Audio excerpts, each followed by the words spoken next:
ચાલો વિદ્યાર્થી મિત્રો, આગળના દાખલા જોઈએ આપણે.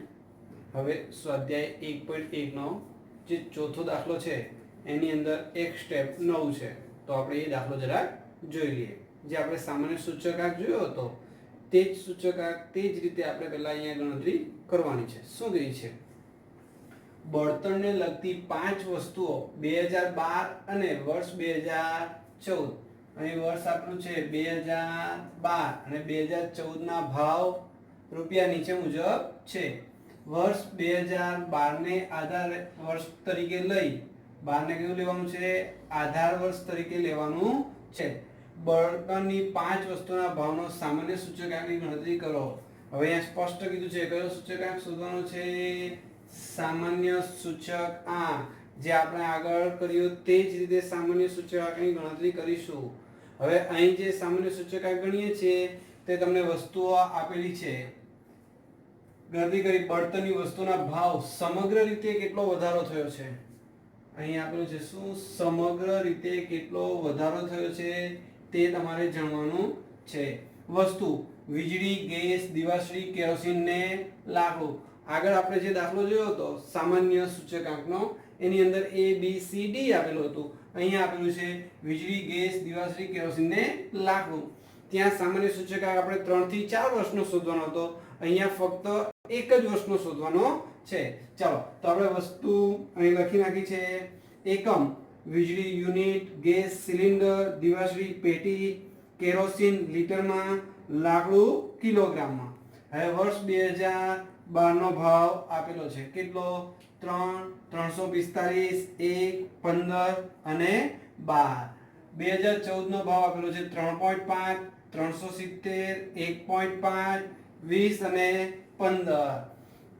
હવે આને શું કરીશું આપણે? 2012 ને આધાર વર્ષ તો અહીંયા લખી નાખું છું જવાબમાં. આધાર વર્ષ સ્પષ્ટ કહેવામાં આવે છે 2012. તો એનો સૂચકાંક કેટલો હોય? આધાર વર્ષનો સૂચકાંક હંમેશા કેટલો હોય? 100. તો આપણે સૂચકાંકનું સૂત્ર લખીશું.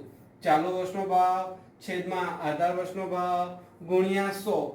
કોઈને આ સૂત્ર મૂકવું હોય તો પણ સાચું છે. P1 upon P0 ગુણ્યા 100. કોઈ આ સૂત્ર મૂકીને પણ દાખલો કરવો હોય તો કરી શકે છે.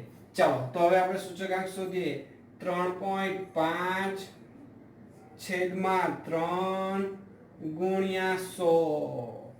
પછી 370 છેદમાં 345 ગુણ્યા 100. 1.5 છેદમાં 1 ગુણ્યા 100. 20 ભાગ્યા 15 ગુણ્યા 100. 15 ભાગ્યા 12 ગુણ્યા 100. ચાલો તો બધાનું સાદુરૂપ આપી દઈએ આપણે. તો પહેલામાં આવશે 116.67, બીજામાં આવશે 107.25, ત્રીજામાં 150, પછી આવશે 125 અને 133.33, 133.33, 125 અને હવે કુલ. હવે સૂચકાંકમાં આપણે શું કરીશું મિત્રો? સરવાળો. તો 632.25 એનો સરવાળો કેટલો આવશે? 632.25. તો પહેલા તો સામાન્ય સૂચકાંક. સામાન્ય સૂચકાંક. તો સામાન્ય સૂચકાંક પહેલા તો શોધવો પડશે. તો સામાન્ય સૂચકાંકનો સરવાળો પહેલા કેટલો આપ્યો છે? 632.25 ભાગ્યા કેટલી વસ્તુ છે? 1, 2, 3, 4 અને 5. તો ભાગ્યા 5. તો એનો જવાબ આવે છે મિત્રો તમારો 126.45. આપણે સામાન્ય સૂચકાંક અત્યાર સુધી આપણે આ રીતે આટલો દાખલો જોયો. પણ અહીંયા નવો પ્રશ્ન પૂછ્યો છે, કેટલો વધારો થયો? તો વધારો કોની સરખામણીમાં? તો કે 2014 ની સરખામણીમાં કેટલો વધારો? તો 2012 સાથે તમારે સરખાવવાનો છે. તો 2012 માં સૂચકાંક કેટલો હતો? 100. તો 2014 નો સામાન્ય સૂચકાંક કેટલો? 126.45. તો વધારો બરાબર 126.45 માઈનસ 100, તો 26.45. આટલો વધારો મિત્રો થયો. 3 માર્કની અંદર આ દાખલો મિત્રો પૂછાય છે. એમાં કેટલી વખત વિદ્યાર્થીઓ આ વધારો શોધવાનું ભૂલી જાય એટલે 1 માર્ક સીધો ઓછો થઈ જાય છે. ચાલો મિત્રો, હવે આપણે જોઈએ શું કહે છે ભારિત સરેરાશની રીતે સૂચક આંક. આ પદ્ધતિની અંદર ભારિત સરેરાશ સૂચકાંક મતલબ આપણે જે ચીજ વસ્તુઓનો ઉપયોગ કરીએ છીએ તે ચીજ વસ્તુઓને કેટલો ભાર આપવામાં આવે છે. ભાર કોને આધારે આપવામાં આવે? તો જે ચીજ વસ્તુઓનું મહત્વ વધારે હોય તેને વધારે ભાર આપવામાં આવે છે. દાખલા તરીકે આપણે જીવન જરૂરિયાતની 3 ચીજ વસ્તુઓ જે કરી જેને આપણે પ્રાથમિક જરૂરિયાત તરીકે ઓળખીએ છીએ, રોટી, કપડાં અને મકાન. તો આ જે ચીજ વસ્તુઓ હોય તો સામાન્ય રીતે તેને વધારે ભાર આપવો જોઈએ. તે જ રીતે જુદા જુદા પ્રકારની જુદી જુદી ચીજ વસ્તુઓનો આપણે ઉપયોગ કરતા હોઈએ છીએ. તો એની અંદર આપણે જે સૂચકાંક શોધીએ તેમાં કઈ ચીજ વસ્તુઓનો વધારે ભાર મહત્વ વધારે છે તેને વધુ ભાર આપવો જોઈએ. તો હવે આપણે ભારિત સરેરાશની રીતે સૂચકાંકની ગણતરી કરીએ. તો સૂત્ર છે I બરાબર સિગ્મા IW છેદમાં સિગ્મા W. આ સૂત્ર તમે 51 માં પણ શીખીને આવ્યા છો અને ગયા વર્ષે તમે સ્ટેટની અંદર મધ્યક શોધતી વખતે પણ આ સૂત્ર તમે શીખીને આવ્યા છો. તો હવે જોઈએ અહીંયા જ્યાં I બરાબર સૂચકાંક, જો તમને આ I આપેલો ન હોય તો આ શું છે? ભારિત સરેરાશનો સૂચકાંક છે મિત્રો. I એટલે સૂચકાંક. સૂચકાંક ન આપેલો હોય તો તમે P1/P0 ગુણ્યા 100 કરી અને સૂચકાંક સૌપ્રથમ તમારે શોધવો પડે. ત્યાર પછી W એટલે ભાર. ચાલો હવે આપણે સ્વાધ્યાય 1.3 નો પહેલો દાખલો આપેલો છે તેના પર ચર્ચા કરીએ. શું કહે છે? એક ઇલેક્ટ્રોનિક વસ્તુના ઉત્પાદનમાં વપરાતી 6 જુદી જુદી વસ્તુઓ અંગેની માહિતી નીચે પ્રમાણે છે. એક વસ્તુ ઉત્પાદન કરવામાં આવે છે, એની અંદર જે 6 પ્રકારની વસ્તુઓનો ઉપયોગ થાય છે તેના પ્રમાણે તમારે સૂચકાંકની ગણતરી કરવાની છે. તે પરથી સૂચકાંક ગણો અને તેનું અર્થઘટન કરો. તો અહીંયા વસ્તુ આપેલી છે ABCDEF. ભાર આપ્યો છે. એ પ્રકારની વસ્તુનો ભાર 5, B નો 10, C નો 10, D નો 30, E નો 20, F નો 25. અને ભાવની સાપેક્ષ ટકાવારી. સાપેક્ષ ટકાવારી એટલે અહીંયા આપણે લખેલું જ છે જુઓ. આ વસ્તુ ભાર એટલે W અને સાપેક્ષ ટકાવારી એટલે તમને I આપેલો છે કે I કેટલો? તો કે 290, 315, 280, 300, 315, 320. જ્યારે પણ તમને રકમની અંદર ભાર આપી દેવામાં આવે એટલે કોઈ પણ પ્રકારનો વિચાર કર્યા વગર સીધું જ સૂત્ર મૂકી દેવાનું. I બરાબર સિગ્મા IW છેદમાં સિગ્મા W. એટલે કે ભાર આપેલો હોય એટલે તમારે ડાયરેક્ટ જ આ સૂત્ર મૂકી અને તમારે સૂચકાંક શોધવો જોઈએ. ચાલો તો હવે અહીંયા આપણે સૂચકાંક શોધીએ એની પહેલા IW જોઈએ આપણને. તો IW તો હવે ગુણાકાર કરીએ મિત્રો. 5 ગુણ્યા 290 1450, 3150, 2800, 9000, 630 મતલબ 6300 અને 8000. ચાલો મિત્રો, મને જોઈએ W નો સરવાળો. તો સિગ્મા W બરાબર કેટલા? તો સિગ્મા W બરાબર આનો સરવાળો કરીએ તો 100. અને અહીંયા જોઈએ તો સિગ્મા IW, I અને W નો જે ગુણાકાર કર્યો છે એનો સરવાળો આપણને જોઈએ તો એનો સરવાળો આવશે 30700. મિત્રો અહીં મેં સરવાળો શોધી નાખ્યો. ચાલો હવે આપણે સૂત્ર મૂકીશું IW નો I નું સૂત્ર તો ભારિત સૂચકાંક બરાબર સિગ્મા IW છેદમાં સિગ્મા W. ચાલો એનો સરવાળો કેટલો છે 30,700 છેદમાં W કેટલા છે 100 તો સૂચકાંક આવશે 307. મિત્રો આ મને સૂચકાંક ભારિત સૂચકાંક મળી ગયો. પણ મને અહીંયા એવું પાછું કીધું છે તેનું અર્થઘટન કરો. અર્થઘટન કરવાનું એટલે તમારે સરખામણી કરવાની છે. કોની સાથે સરખામણી કરવાની છે? તો કે આધાર વર્ષના સૂચકાંક સાથે સરખામણી કરવાની છે. તો આધાર વર્ષનો સૂચકાંક કેટલો હશે? આધાર વર્ષનો સૂચકાંક કેટલો હશે? 100 હશે. જ્યારે અહીં આપણો સૂચકાંક કેટલો આવ્યો છે? 307. તો અર્થઘટનની અંદર લખશું અહીં જવાબ કરીને કે આધાર વર્ષની સરખામણીમાં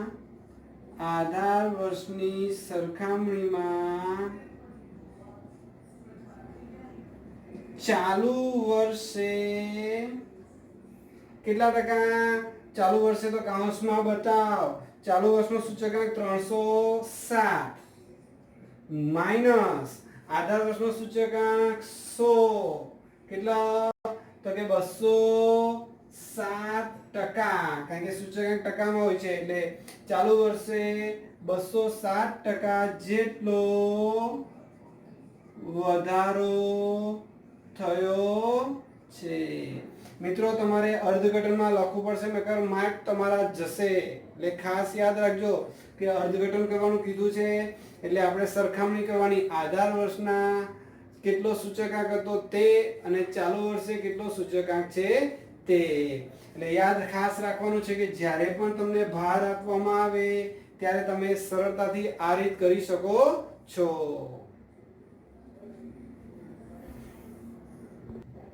ચાલો મિત્રો બીજો દાખલો જોઈએ. હવે એક ફર્નિચરની બનાવટની વસ્તુના ઉત્પાદનમાં વપરાતી 6 જુદી જુદી વસ્તુઓ અંગેની માહિતી નીચે પ્રમાણે છે. તે પરથી વર્ષ 2014 ના આધારે એટલે આપણને આધાર વર્ષ આપી દેવામાં આવ્યું છે. અહીંયા હું લખી નાખું આધાર વર્ષ અને 2015 નો સૂચકાંક ગણો અને તેનું અર્થઘટન કરો.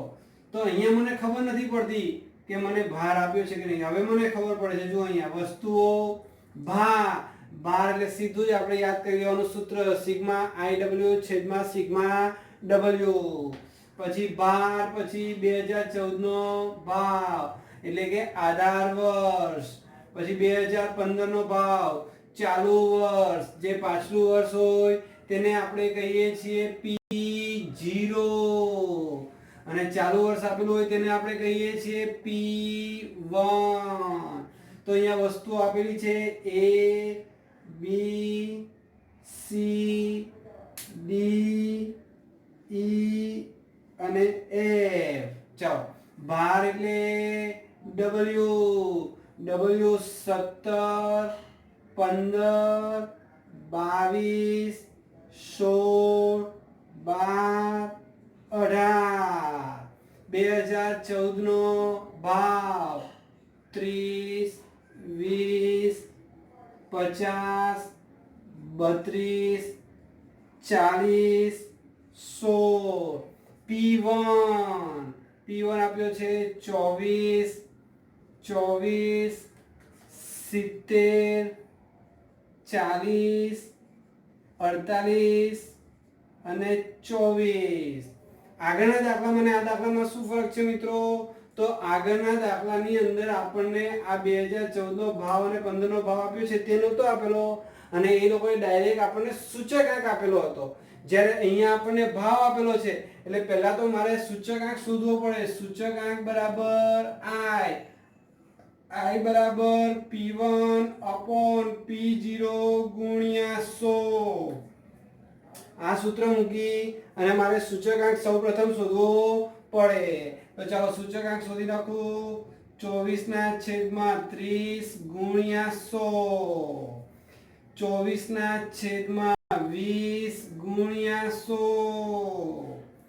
70/50 ગુણ્યા 100, 40/32 ગુણ્યા 100, 48/40 ગુણ્યા 100, 24/16 ગુણ્યા 100. ચાલો તો હવે આનો આપણે સૂચકાંક લખીએ. તો આનો સૂચકાંક આવશે મિત્રો 80, 120, 140, 125, 120 અને 150. હવે મને I મળી ગયો. હવે મારે શોધવાનું છે W. તો અહીંયા હું લખીશ W બરાબર IW. IW નો શું કરવાનો છે? ગુણાકાર. તો I અને W 17 ગુણ્યા 80 1360, 15 ગુણ્યા 120 1800, 22 ગુણ્યા 140 3080, 16 ગુણ્યા 125 2000, 12 ગુણ્યા 120 1440, 18 ગુણ્યા 15 2700. ચાલો મિત્રો પહેલા ભારનો સરવાળો કરીએ. તો ભારનો સરવાળો કેટલો આવે છે તે સૌપ્રથમ આપણે જોઈ લઈએ. તો ભારનો સરવાળો 100 અને હવે IW નો સરવાળો કરીએ મિત્રો. તો એનો સરવાળો આવશે 12380. ચાલો IW પણ મળી ગયો.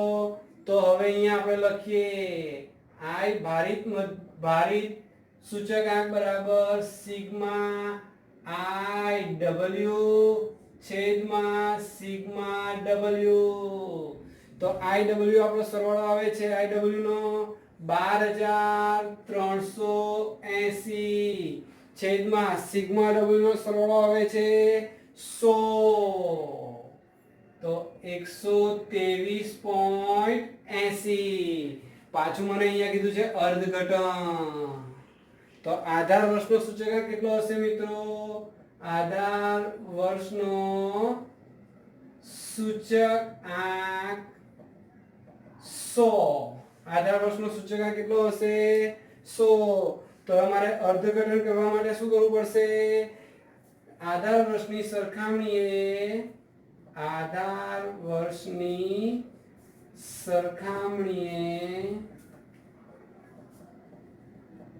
ચાલુ વર્ષમાં તો ચાલુ વર્ષનો કેટલો સૂચકાંક છે? 123.80. આધાર વર્ષનો 100 કેટલા આવે છે? 23.80. ચાલુ વર્ષમાં 23.80% જેટલો વધારો થયો છે. આ રીતે આપણે મિત્રો સરળ રીતે દાખલો કરી અને તેનું અર્થઘટન કરી શકીએ.